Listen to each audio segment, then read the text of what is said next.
on to talk about a quarterback that I went to Germany and I fell in love with good old Bryce Young. Caught eyes from across the street. Yeah, the worrying thing was I was about 4 foot taller than him, really, and I'm only 6 foot. I don't say much, is it? The Carolina Panthers, they had an active offseason bringing in Trayvon Merrick. They brought back Brady Christensen, brought in Rico Dowdle. They brought in Chris Barnes. They did lose Xavier Woods, Lonnie Johnson, Ian Thomas, Miles Sanders, Jordan Fuller, Shaq Thompson. Did have an exciting draft. They brought in Tetero McMillan, the highly touted Arizona wide receiver they took with the 8th pick. Brought in Nick Scorton, defensive end from Texas A&M. Princely Umanimielen. Nailed it. Right? I smashed these names, man. Mississippi defensive end. And they brought in brother of Travis Etienne, Trevor Etienne, has come from Georgia, running back. They took him in the 4th round. It's since Germany, I don't know what it is. I'm so invested in the Carolina Panthers. I really believe in Bryce Young. Since Germany last year, he turned such a corner, and they gave up on him so quick before Germany, and it was like he might start, might not. Don't know. Going to start. They started him, and then he just carried on that role. And yeah, they weren't fantastic the whole season. Neither was he.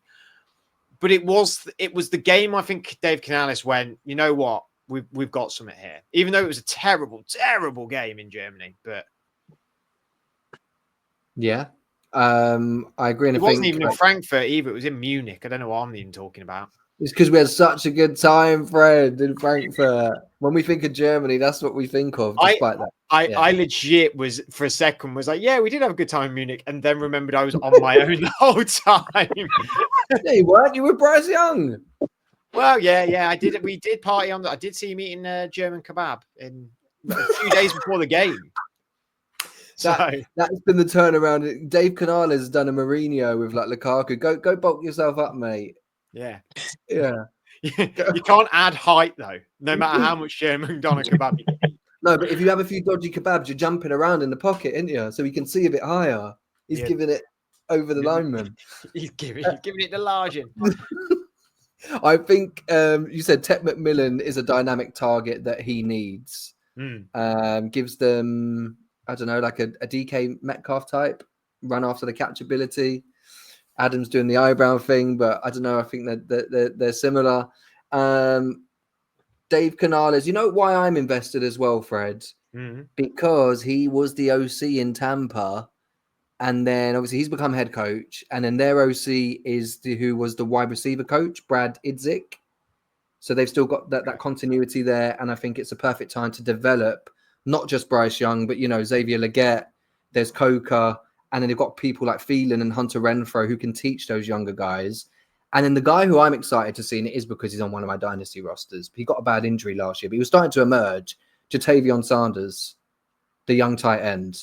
Like, he was looking good. And I think he's the breakout player for them. And as we know, any young quarterback needs a reliable tight end. And if he can emerge, then it's just going to open this offense up, I think. We are very, very, very bullish on the Carolina Panthers. I suspect Adam isn't. No, I'm very bullish on the Carolina Panthers. I like a lot of what they've done. I think they've done very, very well, and I actually feel like they've got a chance of coming second in this division.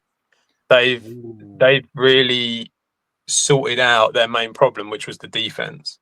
The defense was ranked one of the worst against the pass and the run, and mainly it was because Derek Brown got hurt, and that was kind of the end of their defense. I think they've brought in a lot of top defensive players here. They've re-signed JC Horn and Michael Jackson at cornerback.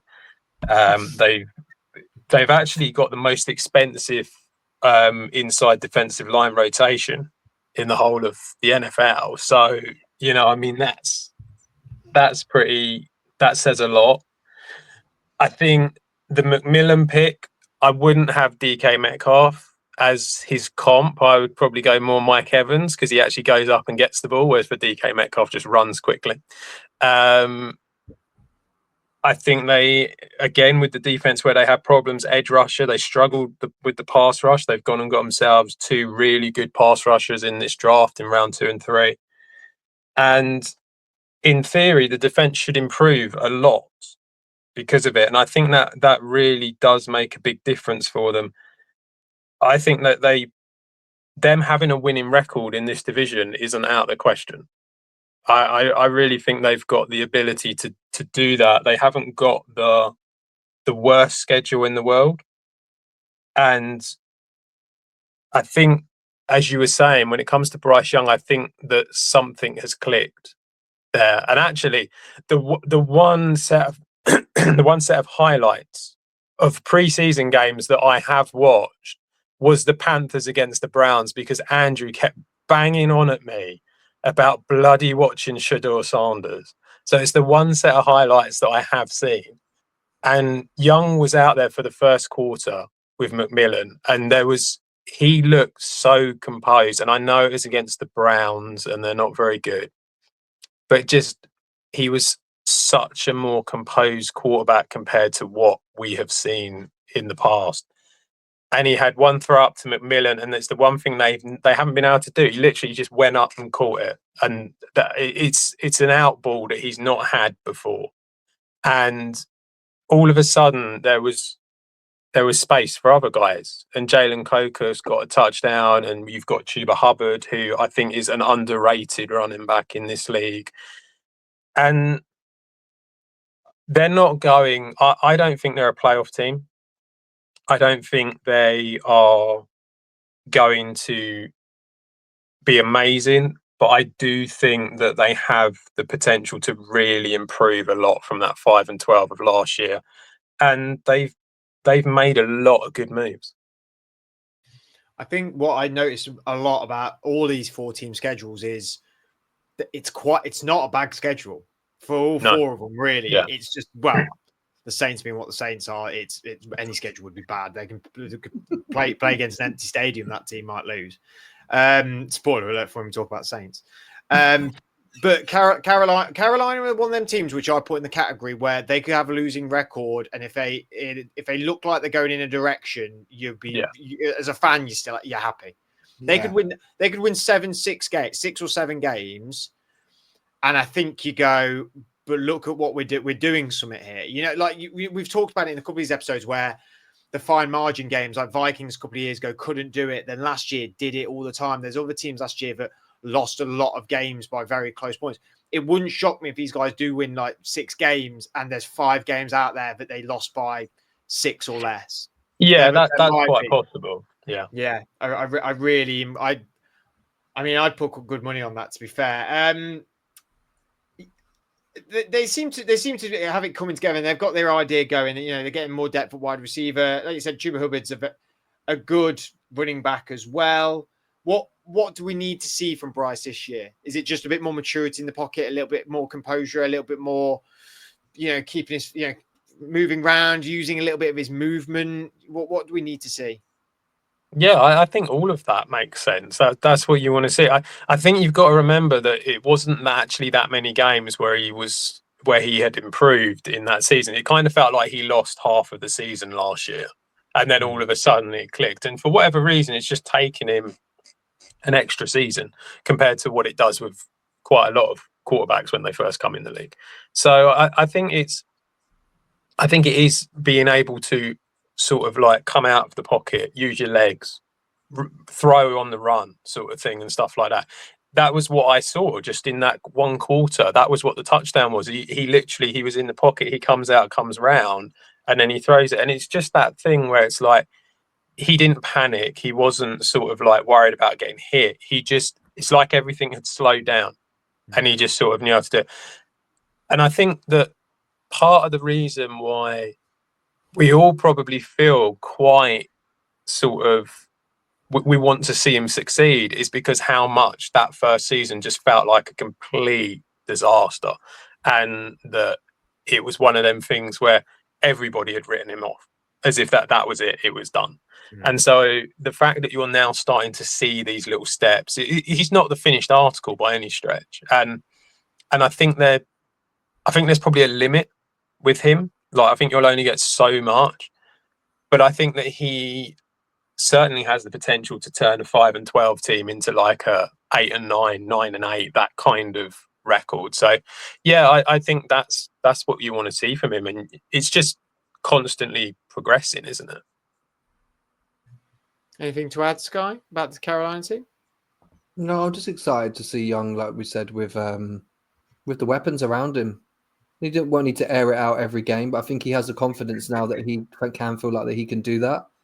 And again, if you're a Panthers fan, given what was it a couple of seasons ago, where it was like $1 a ticket, and there was that big thing on Twitter, and people weren't going to the games. That is an exciting time, and it just shows again the beauty of the NFL that we're now talking about them highly because, like you said, even between 6 and 12 months ago, I think everyone was sort of like, oh, the Panthers aren't going to get good for a while, but they've made a few nice moves coaching staff wise and in the draft.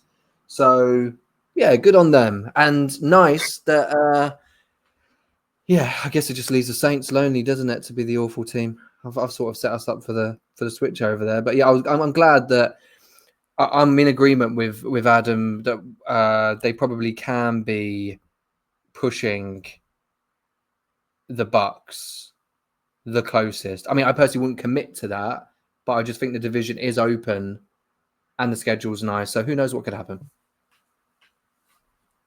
I think what they could really do when I look in their roster is they could actually do with being like a top 10 draft pick next year, getting another superstar, and it being like, now we've got a quarterback that's settled, is looking good, and we've established our O-line, the receivers looking good, running backs looking good, we've got a fairly decent defense, and then just maybe like a premium edge rusher or like a premium corner, and you go, all right, this is the team now.